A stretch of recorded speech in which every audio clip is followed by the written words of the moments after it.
Sí, bueno, en primer lugar agradecerles por la invitación. Muy buenas noches con todos los presentes y con todos los que nos puedan estar viendo. En esta oportunidad, el tema que voy a tratar son los tipos de habeas corpus desde la jurisprudencia del Tribunal Constitucional. Y siempre para este tema tomo como referencia la sentencia del Tribunal Constitucional recaída en el expediente 2663 del 2003, que es el caso Eleovina Mabel Aponte Chuquihuanca. En esta sentencia es donde el TC desarrolla la tipología del habeas corpus. Entonces, en esta oportunidad voy a tratar de exponer sobre ese tema y bueno, nada, espero que sea de su interés, de su agrado, que podamos compartir ideas, posiciones. Siempre se agradece estos espacios en los cuales pues se ayuda a contribuir a nuestro crecimiento profesional y académico. Si podemos pasar, por favor, porque la verdad que estoy desde el celular, he tenido un percance y no tengo mucho acceso a esto. Si podemos pasar la diapositiva. Bien. Antes de hablar de los tipos de habeas corpus, siempre es necesario entender los antecedentes o empezar, en todo caso, sobre los antecedentes históricos y constitucionales, sobre las modificaciones que ha tenido el habeas corpus en el transcurso, desde que aparece en nuestra legislación. Entonces, así vamos a poder encontrar que por primera vez en nuestra Constitución el habeas corpus aparece no como habeas corpus, pero sí como una figura similar que lo que trata es de establecer un plazo constitucional para las detenciones de cualquier persona, ya sea por una autoridad competente, que en este caso vendrían a ser los jueces, o también por autoridades que en ese tiempo, bueno, se les había otorgado la competencia del orden público, que podía ser tanto el fuero policial como el fuero militar. Entonces, así encontramos una figura similar del habeas corpus en el artículo 18 de la Constitución de 1860. Sin embargo, en 1897 se desarrolla a mayor profundidad, bueno, un poco más, a través de la ley de habeas corpus de fecha 21 de octubre de 1897. Se habla de un plazo de detención en el artículo 18, pero posteriormente se trata de regular a través de una ley especial que vendría a ser la ley de habeas corpus. Ahora, hay que tener presente que el habeas corpus no surge de manera supranacional, en la legislación inglesa, a través de los documentos ingleses.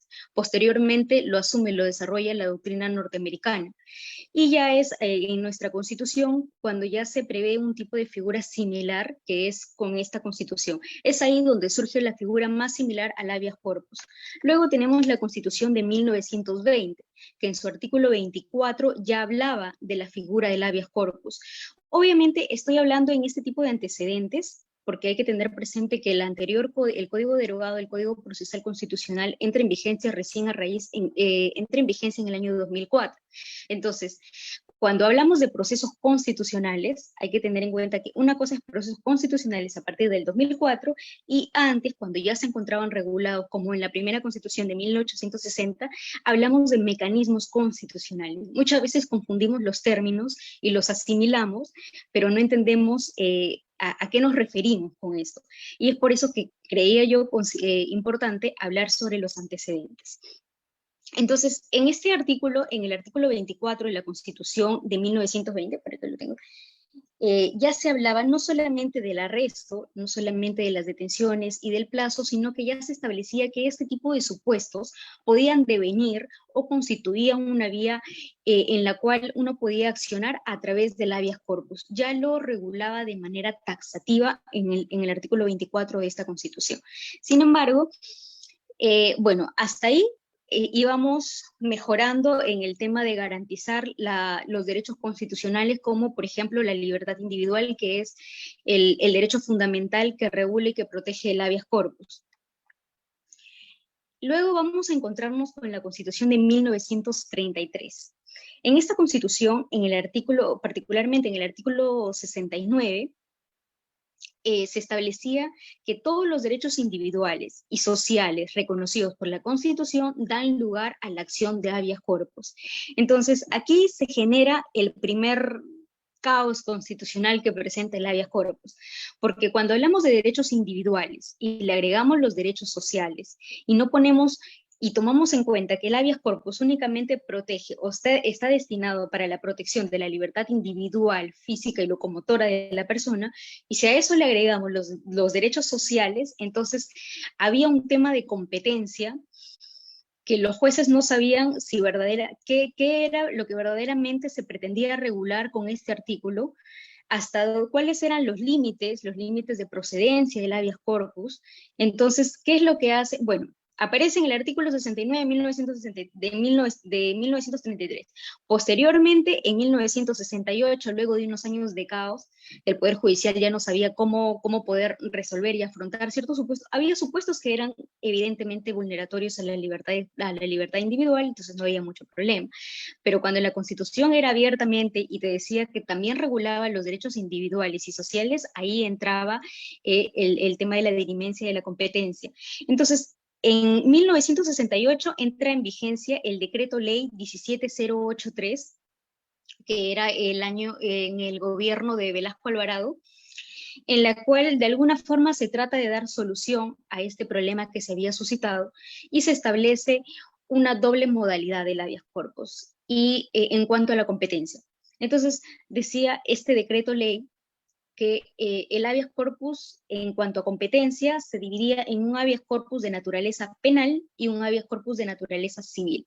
El habeas corpus de naturaleza penal destinada a ver supuestos de vulneración de la libertad física locomotora de la persona era competencia exclusiva del juez penal. Los demás derechos que se podían entender como derechos individuales o sociales, que se podían recurrir a través de un habeas corpus, eran competencias del juez civil. Entonces, ahí entraba mucho en colisión cuál es el límite entre un habeas corpus o cuándo uno debe accionar a través de una acción de amparo, porque la acción de amparo regulaba que también protegía los demás derechos constitucionales que no protegía el habeas corpus. Y hay que tener en cuenta que el habeas corpus surge internacionalmente y así lo hemos recogido para la protección y reparación de una vulneración del derecho a la libertad individual de la persona. ¿Podemos pasar, por favor? Bien, luego tenemos la Constitución de 1979. En la Constitución de 1979 nos vamos a detener en el artículo 295. Este establecía que la acción y omisión por parte de cualquier autoridad, funcionario o persona que vulnere o amenaza la libertad individual da lugar a la acción de habeas corpus. En este caso, en este artículo, con la Constitución de 1979, es que el habeas corpus retorna a su origen, o sea, retorna a la figura por la cual inicialmente se da, que es la protección del derecho a la libertad individual de la persona. Y a través de la ley 23.506, que sale en el año de 1982, es que se establece cuáles son los límites entre entre el habeas corpus y la acción de amparo, para evitar los problemas que se estaban suscitando, como anteriormente ya lo había manifestado, que era básicamente por la redacción en cuanto a la normativa constitucional, que a veces era muy abierta y generaba contiendas de competencia, contiendas hasta qué tipo de qué tipo de supuestos yo puedo accionar o puedo recurrir a través de un amparo o a través de un habeas corpus o resulta ser lo mismo. Entonces es con este artículo que se pretende dar una solución más tajante que la anterior, que pretendía dividir un tipo de habeas corpus de naturaleza penal y un tipo de habeas corpus de naturaleza civil, que básicamente no se condice con el origen que tiene la protección del habeas corpus. Y bueno, actualmente se encuentra todavía vigente la Constitución de 1993 y el habeas corpus lo encontramos en el inciso 1 del artículo 200. Pero, ¿qué es lo que sucede con nuestra Constitución vigente? Que aquí en nuestra Constitución, en el inciso 1 del artículo 200, establece que la acción de habeas corpus que procede ante un hecho o una misión por parte de cualquier autoridad, funcionario o persona que vulnera o amenaza la libertad individual o los derechos constitucionales conexos. Entonces, acá nuestra Constitución vigente ya nos habla de dos tipos de supuestos, ya no solo el derecho a la libertad individual, locomotora de la persona, sino también nos habla de derechos conexos. ¿Y qué entendemos por derechos conexos? Entonces, podríamos decir que estamos retornando a los mismos problemas que teníamos antes, o es que el legislador ha sido nuevamente tan abierto, tan implícito, que ahora también pretende regular derechos adicionales al derecho a la libertad. ¿Y hasta cuándo podríamos hablar de una recurrencia, de un habeas corpus o una acción de amparo? Entonces, en la siguiente diapositiva he tratado de, ¿podemos pasar por favor? De definir o delimitar un poco qué es cuál ha sido el pronunciamiento del Tribunal Constitucional en cuanto al derecho a la libertad y a los derechos conexos de la persona. El derecho a la libertad individual, bueno, yo siempre cito, hay reiterada jurisprudencia, pero para este caso he citado la sentencia del Tribunal Constitucional recaída en el expediente 1091 del 2002, que es el caso de Vicente Silva. En este caso se declara infundada el habeas corpus que él presenta, pero se delimita qué es el derecho a la libertad individual. Entonces, aquí el TC nos habla de dos características particulares que tiene que tener el derecho a la libertad cuando uno recurre en vía de habeas corpus. Y le otorga dos características principales, que es el derecho a la libertad es un derecho subjetivo y a la vez también es un derecho continente. Entonces, ¿qué entendemos por un derecho subjetivo? Un derecho subjetivo es que el derecho a la libertad individual, locomotora de la persona humana, representa el valor fundamental del Estado constitucional de derecho. Entonces, al tener ese valor tan fundamental, representa un derecho subjetivo que fundamenta su protección exclusiva a través de una garantía constitucional como el habeas corpus. A eso nos referimos cuando decimos derechos subjetivos, y en este caso cuando caracterizamos el derecho a la libertad de una persona que no puede ser privada en cualquier supuesto, ni por cualquier autoridad, ni por una decisión que no esté correctamente fundamentada. Entonces, es un derecho que fundamenta per se en sí mismo esta protección de manera individual, como el habeas corpus. Asimismo, cuando se habla de derecho continente, nos dice el Tribunal Constitucional que nos referimos a que este derecho también abarca una serie de derechos que lo conforman. Entonces, ¿qué entendemos por derechos conexos? Vendríamos a ser los demás derechos, los derechos constitucionales, los derechos fundamentales, que no son lo mismo. Los derechos constitucionales son aquellos que se encuentran reconocidos expresamente en la Constitución. Los derechos fundamentales no necesariamente, pero muchas veces se derivan de ellos. Entonces, en este caso, se asocia esa definición que da el TC, el del derecho continente, porque cuando cuando recurrimos en vía de habeas corpus para garantizar o para reparar una posible vulneración del derecho a la libertad, hablamos no solamente del derecho a la libertad, sino podemos hablar, y la propia Constitución ha tratado así de regularlo, por ejemplo, en la prohibición de los tratos crueles e inhumanos, en la prohibición de arresto por deudas, salvo la excepción en los casos pues, de omisión a la asistencia familiar, entre otros. En aquellos mandatos de autoridades que no resulten competentes, en aquellos supuestos donde no se haya privado de la libertad todavía, pero exista una grave o fundada posibilidad de que eso suceda.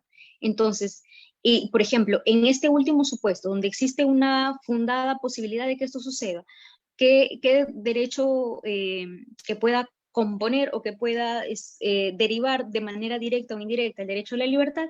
Por ejemplo, el debido proceso.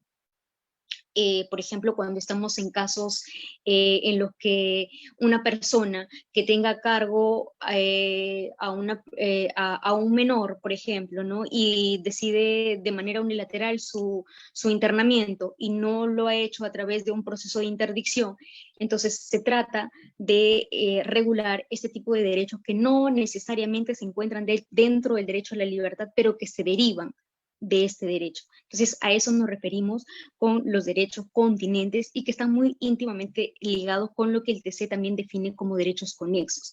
Porque, ¿qué es lo que se dice de los derechos conexos? El TC expresamente dice son aquellos cuya protección pertenecen a otros procesos constitucionales.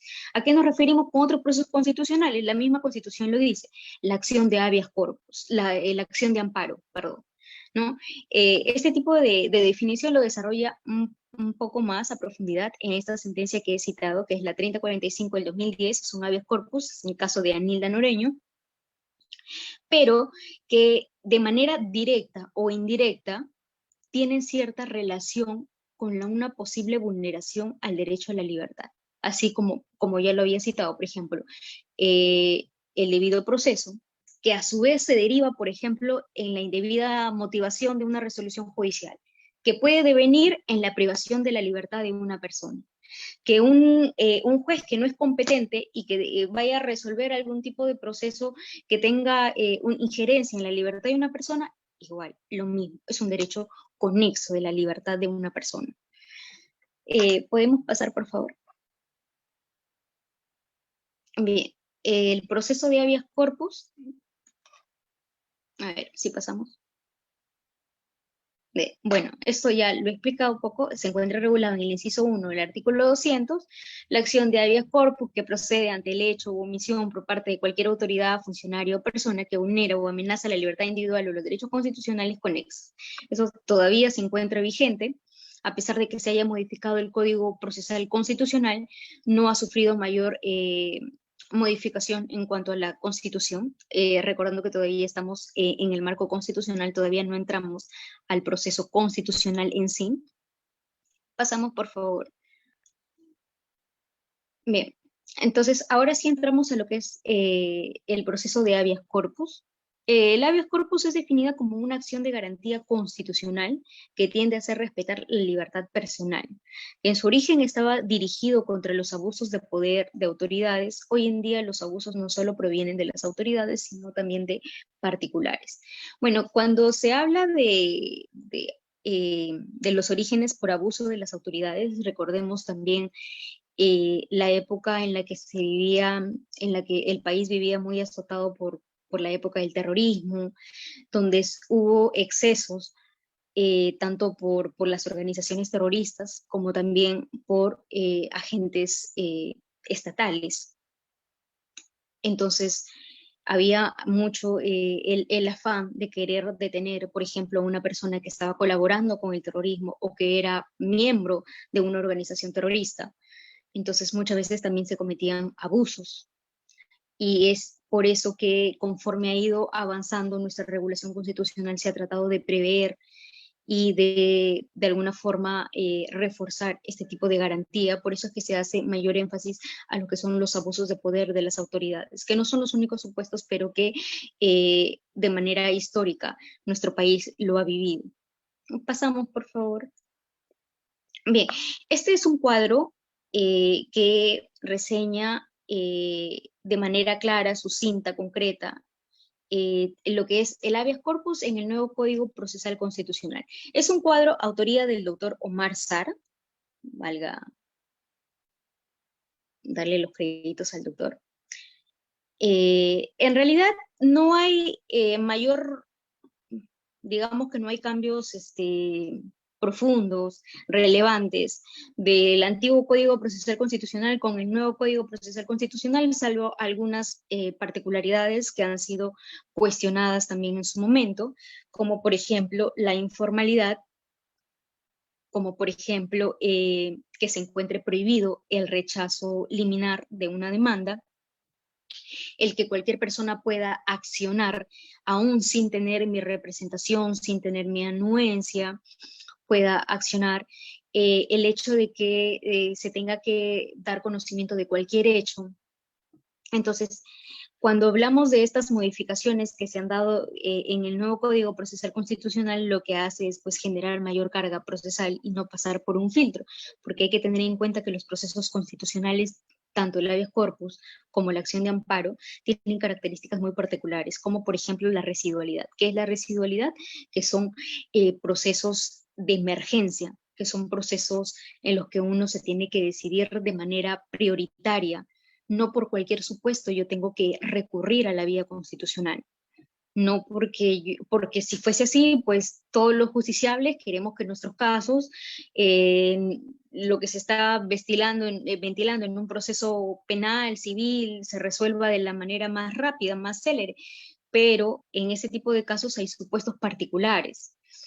Y el que se encuentre prohibido un rechazo liminar genera una mayor carga tanto para los juzgados constitucionales como para los juzgados penales, e incluso otra particularidad que nos trae el nuevo Código Procesal Constitucional es esa delegación que se les da a los jueces de paz letrado en aquellas localidades donde no encontramos un juzgado de especialidad, ¿no? Entonces acá, a ver si puedo, vamos a mencionar lo que regula o cómo se encuentra regulado el habeas corpus en el actual Código Procesal Constitucional.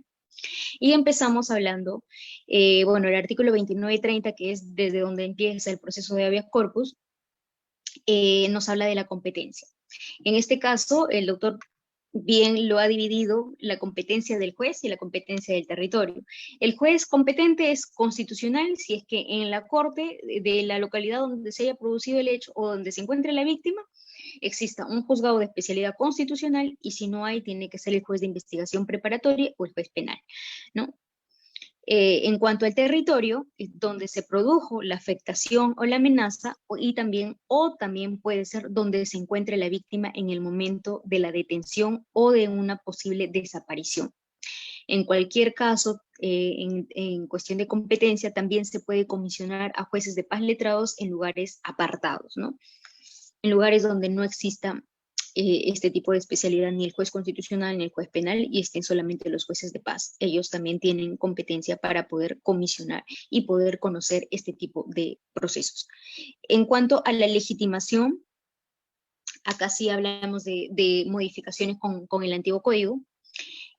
Puede accionar cualquier persona, no requiere la firma de abogado ni la formalidad que, bueno, el artículo 31 literalmente establece que una de las características del habeas corpus en este nuevo modelo es la informalidad.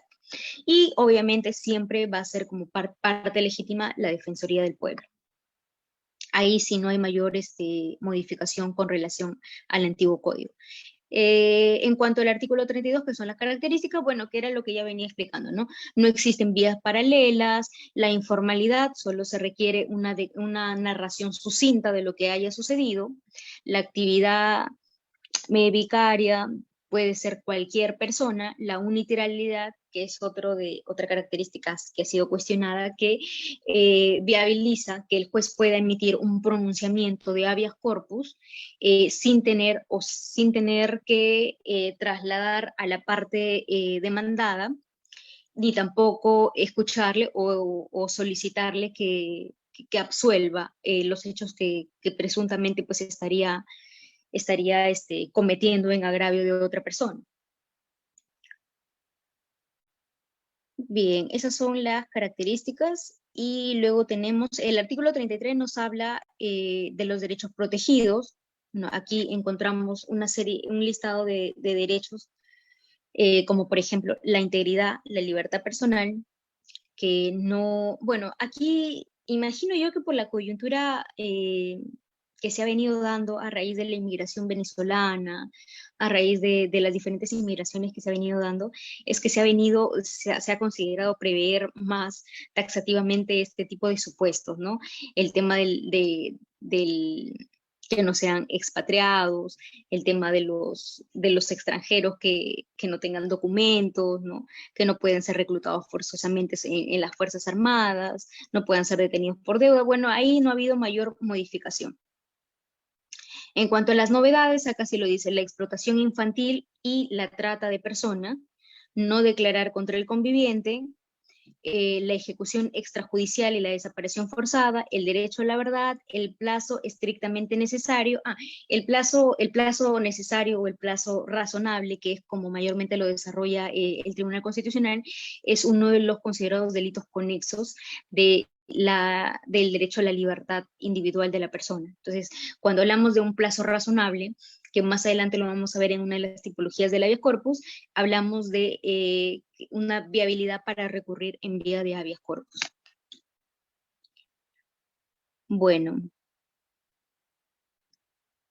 a ver, luego tenemos, a ver, el contenido de la sentencia.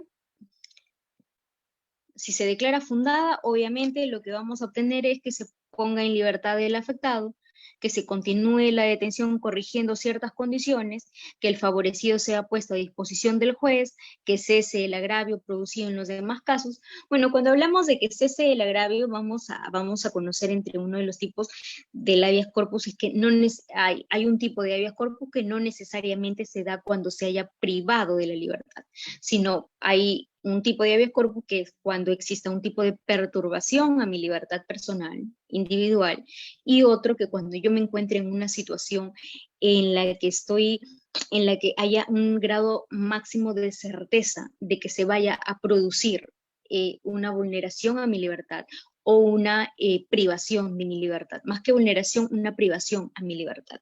Este supuesto no tiene que ser una conjetura mía, no puede ser una suposición mía, no es porque yo no puedo accionar porque yo creo que me van a privar de mi libertad, porque es una posibilidad de que me priven de mi libertad, sino que existe un requisito sine qua non de que necesariamente tienen que haber actos de ejecución que permitan suponer que verdaderamente se puede producir la privación de mi libertad, ¿no?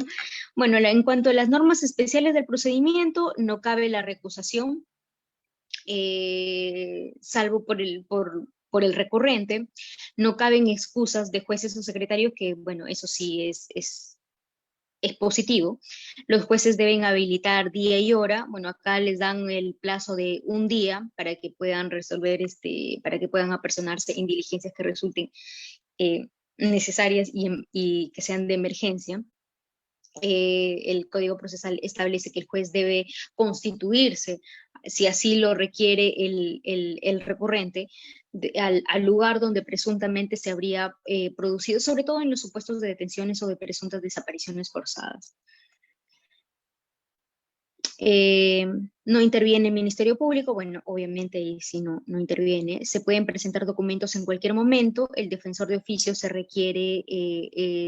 puede otorgar un defensor de oficio si es que la parte demandante así lo solicita, porque inicialmente para poner en conocimiento de los hechos en su agravio no lo requiere, así como tampoco no puede ser él mismo el que ponga en conocimiento, sino puede ser una persona X, y tampoco necesita su representación ni su anuencia, simplemente va y comunica los hechos de la manera concreta y sucinta. Se constituye al juzgado y se tiene que levantar un acta en señal de formalidad para que se pueda dar inicio a este proceso de habeas corpus. Bueno, el trámite en caso de la detención o la afectación de integridad, si se trata de una detención arbitraria o integridad, el juez resuelve de inmediato. Podrá constituirse en el lugar de los hechos y ordenar la libertad. Bueno, el plazo es de un día hábil, deja constancia en el acta, no se requiere notificar al responsable.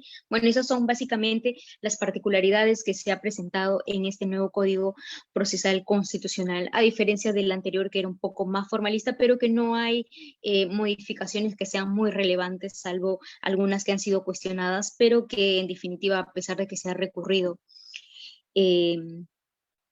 para cuestionando estas modificaciones que se ha hecho, pues ya eso ha quedado como infundada, así que nos hemos quedado con esto, hasta que, bueno, no sé, se resuelva en algún momento el tema, no sé cómo irá, yo no trabajo en un juzgado constitucional, no sé cómo irá el tema de la carga, pero sí me parece, y recomiendo una lectura muy interesante que es precisamente del doctor Omar Sar. Es un artículo que lo publicó el año pasado en Gaceta Constitucional, que tiene como título ¿Pueden los jueces admitir demandas disparatadas? Es un artículo donde cuestiona ciertas modificaciones del nuevo Código Procesal Constitucional y que a la vez es muy interesante los fundamentos que da. No solamente es una opinión o una crítica, sino que también es una crítica sustentada. Si alguien está interesado lo puede buscar, porque no es que nosotros tengamos una normativa y nos tengamos que ceñir a eso. Nuestra profesión también nos ayuda a tener que analizar cada tipo, cada norma, y hay cosas pues que no necesariamente no necesariamente están bien, porque estén reguladas no necesariamente están bien. Se saluda que se busque agilizar, que se busque quizá dar mayor garantía, en mayor prontitud, pero no hay que dejar de lado el tema de la formalidad, no hay que dejar de lado ciertas cosas, ¿no? Bueno, entonces esto es un cuadro que me pareció muy, muy didáctico, muy concreto, sucinto, y que básicamente describe todo lo que ha modificado el nuevo Código Procesal Constitucional, en pocos artículos en realidad. Me parece que más tenía el anterior. Pero bueno, pasamos por favor. Bueno, en cuanto a la legitimación procesal, bueno, era básicamente eso, ¿no? Hoy en día puede ser cualquier persona sin tener mayor representante, ni firma, ni tasa, ni alguna otra formalidad. Era algo que se establecía también en el artículo, en el antiguo Código Procesal Constitucional, en el artículo 26, la Defensoría del Pueblo. Y si tienen, aquí cité dos sentencias que el TC desarrolla acerca de la legitimación procesal en un habeas corpus. Perdón. Esto lo desarrolle en un proceso de amparo. En un proceso de amparo son las dos sentencias de proceso de amparo, pero que habla acerca de la legitimación procesal para los procesos constitucionales. Así que si alguien está interesado, ahí las he citado, y que bueno, no voy a profundizar más en este tema. ¿Podemos pasar, por favor? Bueno, entonces ahora sí entramos a los tipos de habeas corpus, y el primero de ellos vamos a empezar con el tipo de habeas corpus reparador. En puridad, esta modalidad de habeas corpus representa la modalidad clásica, la modalidad primigenia del habeas corpus, que vendría a ser eh, promover la reposición de la libertad de una persona que haya sido detenida indebidamente. En el habeas corpus reparador se utiliza cuando se produce la privación arbitraria o ilegal de la libertad física como consecuencia de una orden policial, judicial o de un particular. De un particular hablamos, por ejemplo, en los casos de internamiento, cuando una persona dispone el internamiento a un centro psiquiátrico, por ejemplo, y no se ha llevado el proceso de interdicción, sino que ha sido una decisión unilateral de esta persona, que probablemente ha podido estar a cargo, pero que no era el procedimiento para que se realice ese internamiento. Entonces, frente a ello, una persona que tenga conocimiento de este hecho puede ir en habeas corpus, y en este tipo de supuestos estamos ante un habeas corpus reparador, sino que este tipo de habeas corpus prevé que se pueda recurrir frente a este tipo de supuestos de órdenes, ya sea por una autoridad competente, judicial, policial o por particulares. También procede este habeas corpus reparador cuando nos encontramos frente a negligencias penitenciarias, como por ejemplo el exceso de carcelería. Pero una cosa es, porque luego vamos a ver otro tipo de habeas corpus que se da, que sirve para salvaguardar las condiciones de acuerdo a una situación especial de las personas que ya se encuentran privadas de su libertad y se encuentran en cumplimiento de sentencia, en ejecución de sentencia. Pero en este tipo de habeas corpus reparador nos encontramos frente a las negligencias penitenciarias cuando por una formalidad, como por ejemplo, si hasta el día de hoy eh, se vencía la totalidad de mi pena, pero digamos que el INPE, por una cuestión administrativa, todavía dice, ¿sabes qué? Tú no puedes salir hasta el fin de semana, que me imagino llega el oficio del juzgado hasta el fin de semana, o de repente va a haber, no sé, no estuvo tal persona, el administrador, alguien, y no puedo ordenar tu inmediata libertad. En ese tipo de supuestos procede un tipo de habeas corpus reparador. También nos encontramos frente a supuestos de sanciones disciplinarias que impliquen necesariamente la privación de la libertad de una persona, ¿no? Bueno, es básicamente eso. Pasamos por favor al siguiente.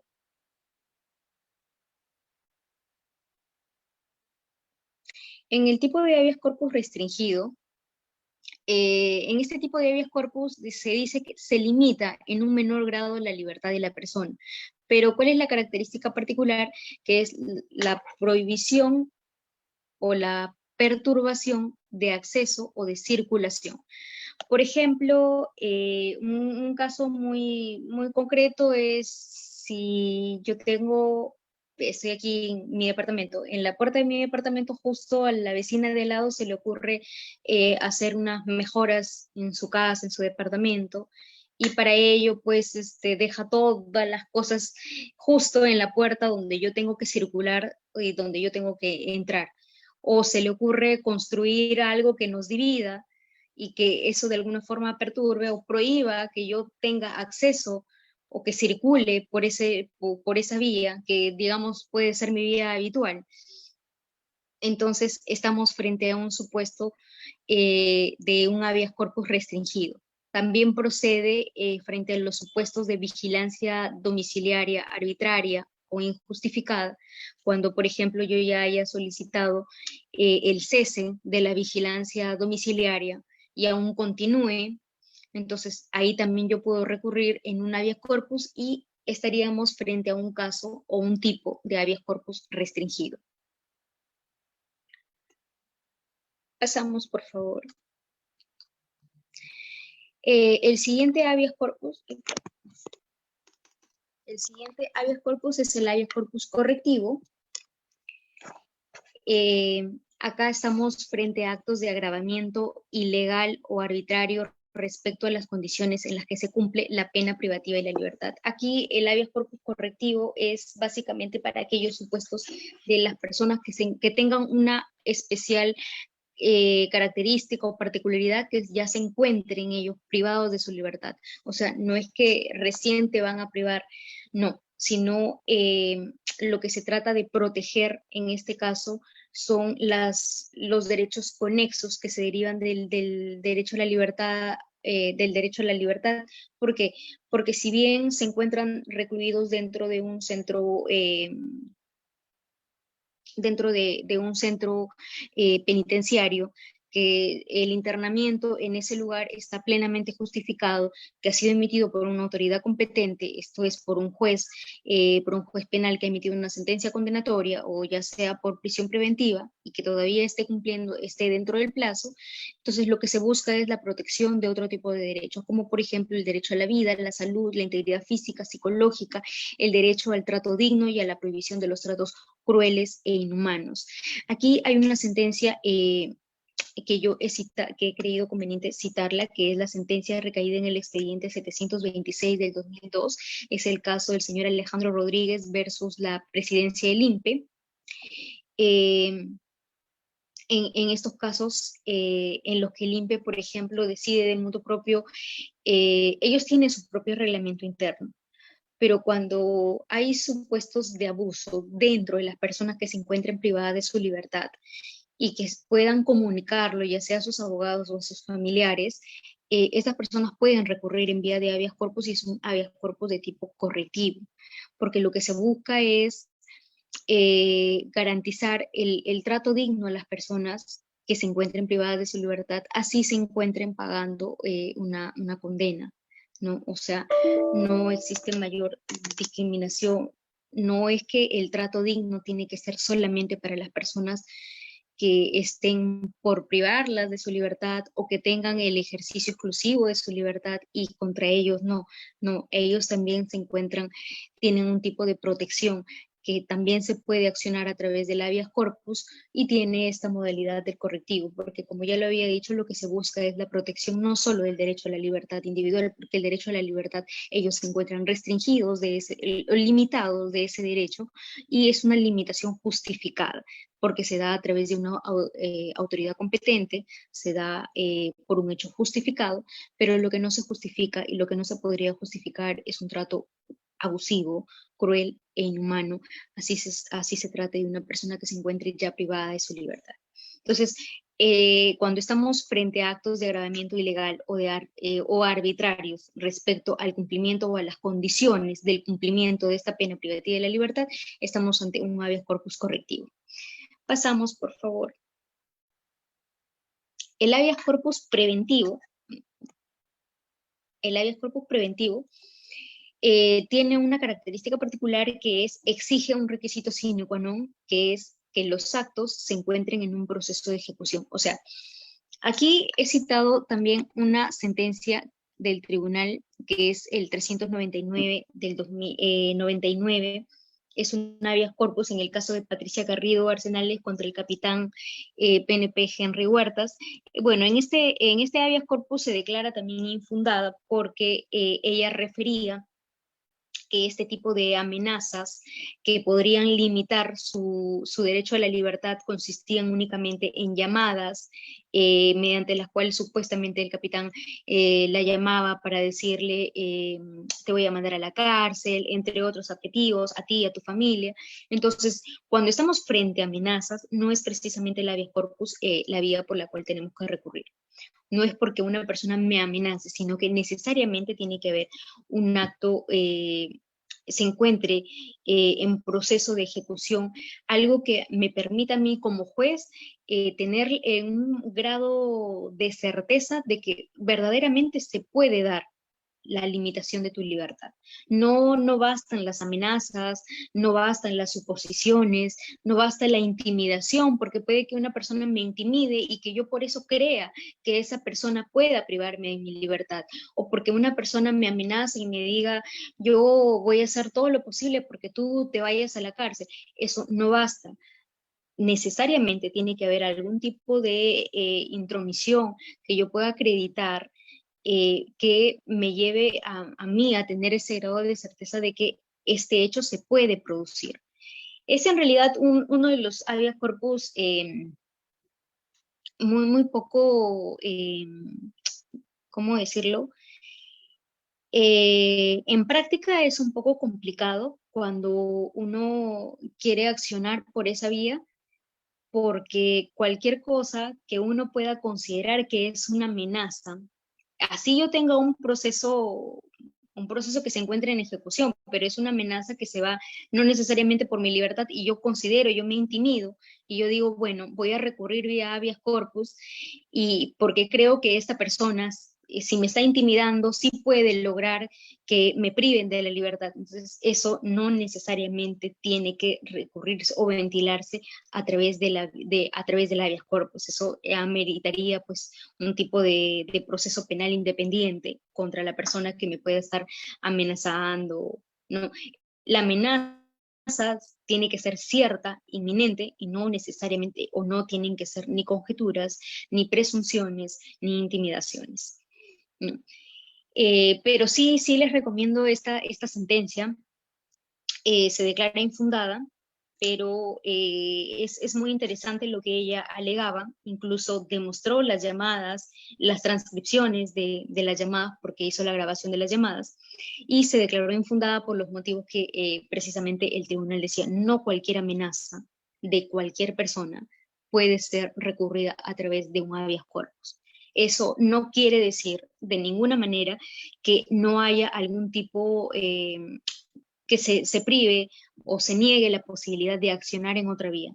Para eso está la vía penal, ¿no? El tema de amenazas, de intimidaciones, se puede accionar en otra vía, pero no necesariamente por el habeas corpus. Por eso que le digo que en práctica es un poco complicado cuando se va por esta vía, ¿no? Pasamos, por favor. El habeas corpus traslativo. Aquí estamos frente a un supuesto en que lo que se busca es proteger o garantizar un cese a unas graves violaciones al debido proceso o a la tutela judicial efectiva. El doctor, bueno, como derecho conexo a la libertad individual de la persona, encontramos lo que es el plazo razonable, que no necesariamente está reconocido con ese nomen juris del derecho al plazo razonable, pero es un derecho, un principio que también se deriva de la tutela jurisdiccional efectiva.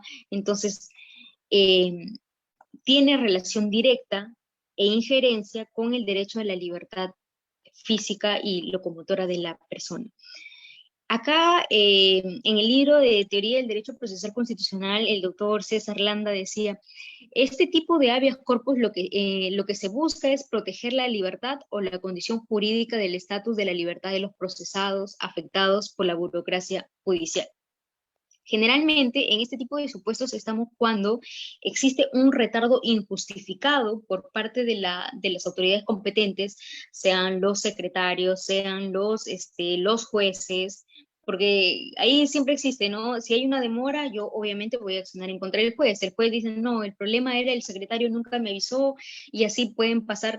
Yo he conocido, por ejemplo, un habeas corpus que creo que se demoró como 6 meses, creo, excedía totalmente el plazo, pero muchas veces así se decían, no, hubo reorganización de expedientes, reasignación de expedientes. Entonces, cuando estamos frente a esos retardos que son injustificados y cuando ya el tiempo pues se dilata en exceso, ahí podemos recurrir cuando ya se trate de la afectación a un plazo razonable y que tenga injerencia con la libertad de una persona. Por ejemplo, cuando no se decida, por ejemplo, uno de los casos más comunes en los cuales podemos identificar, por ejemplo, cuando estamos ya por vencer el plazo de la prisión preventiva y el Ministerio Público todavía no solicita la ampliación, la ampliación de ese plazo, ¿no?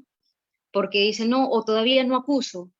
Entonces, porque tú no lo hagas, eso no quiere decir que yo tenga que quedarme ahí esperando hasta que sea Ministerio Público o sea el juzgado quien lo resuelva y el tiempo vaya dilatando porque está en juego la libertad de una persona. No estamos hablando de responsabilidades civiles o penales, sino estamos hablando de esta garantía que se debe observar en todo estadio de los procesos. Incluso el Tribunal Constitucional te dice, esta observancia del plazo razonable y la viabilidad de los procesos constitucionales se da desde que se inicia en el fuero o en la vía de la investigación preliminar a cargo del Ministerio Público. Las acciones del Ministerio Público también se encuentran o pueden ser cuestionadas constitucionalmente. O sea, también puedo recurrir el tema de que una investigación dure años.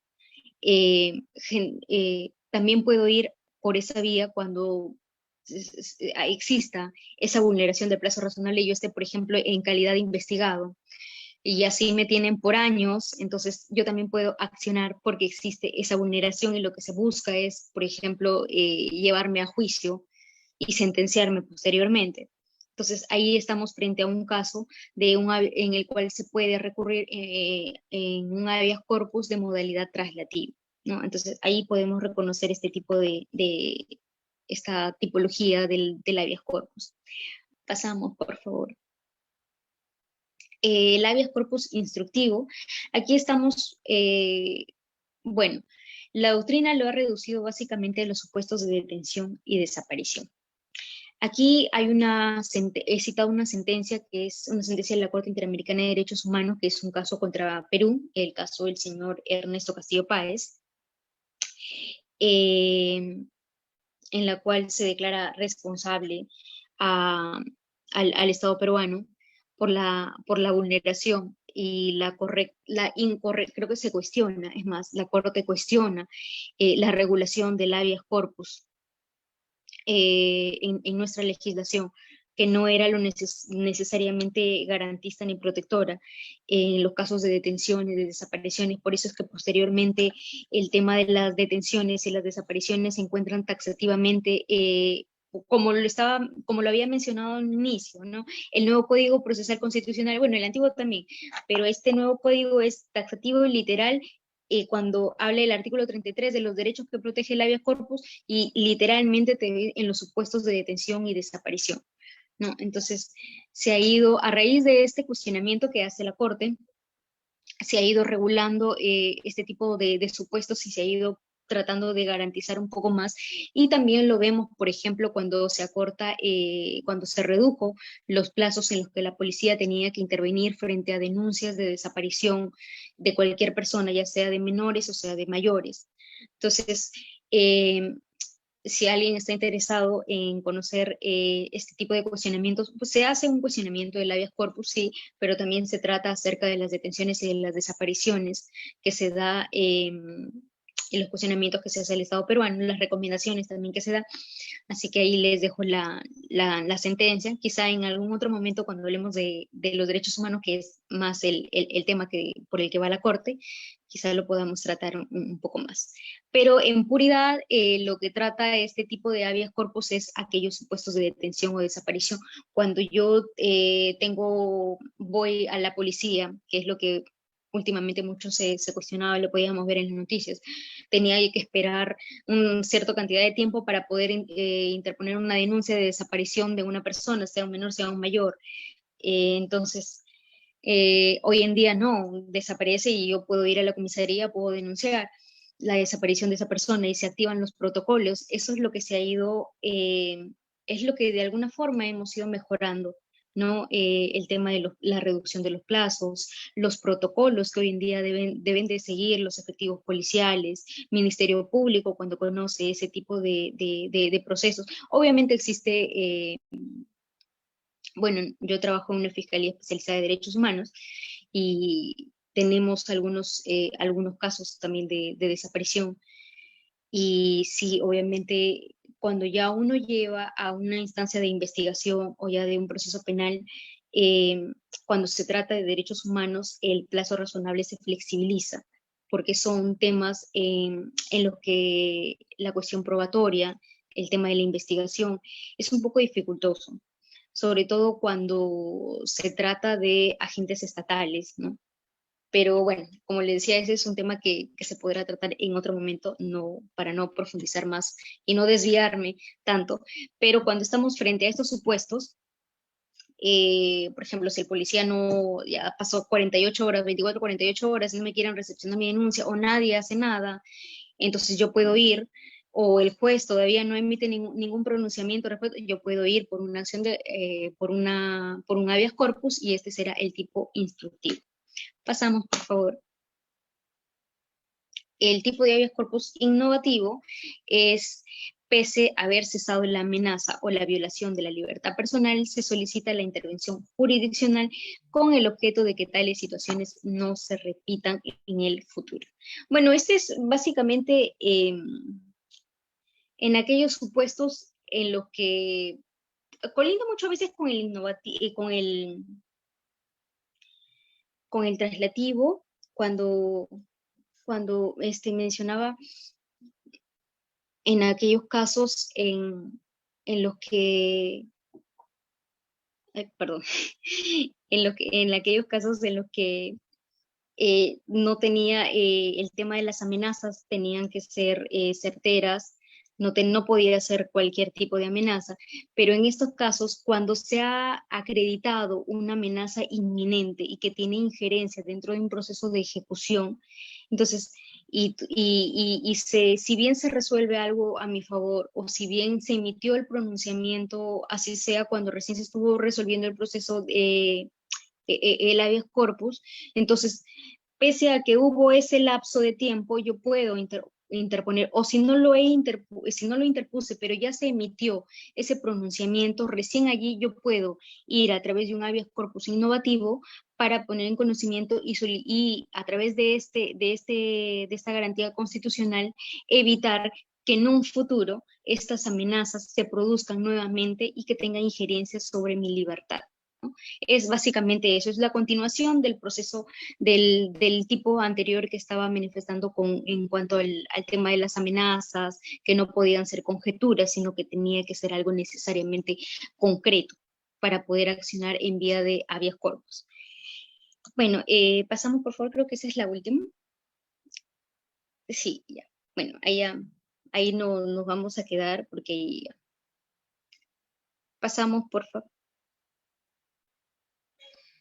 Pasamos.